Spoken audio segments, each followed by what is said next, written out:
মামা শুনুন 15 কেজি দুম্বল দিছি 10 কেজি ঢেঁড়স দিছি এর আগের দাগে পামু 1 মন ঢেঁড়সের দাম হ্যাঁ আরো পামু মনে করো দুম্বলের দাম পামু 2.5 মন টেয়া দিন আজকে থাকতে 4 দিন আগে ঘুরে গেছি টেয়া দিন আজকে তো দিন ব্যবসা কি নেই খারাপ যা দিবেন দিন এইভাবে আর ঘুরাই না যে মনে করুন আমি তো কৃষক মানুষ। আন্নার তাক দেয় না আর বাঁচলাম না নিন আরে দেখুন প্রিয় দর্শক কৃষকের আসলে খুবই সমস্যা আমার কান্দ নাইতাছে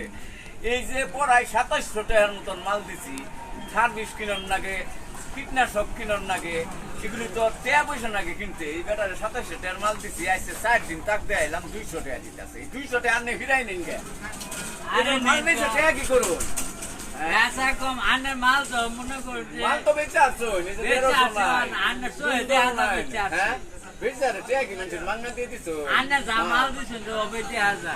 এইভাবে তো চলে না প্রিয় দর্শক দেখুন আসলে গৃহস্থের অবস্থা খারাপই আমরা কৃষক আমগর অবস্থা খুব খারাপ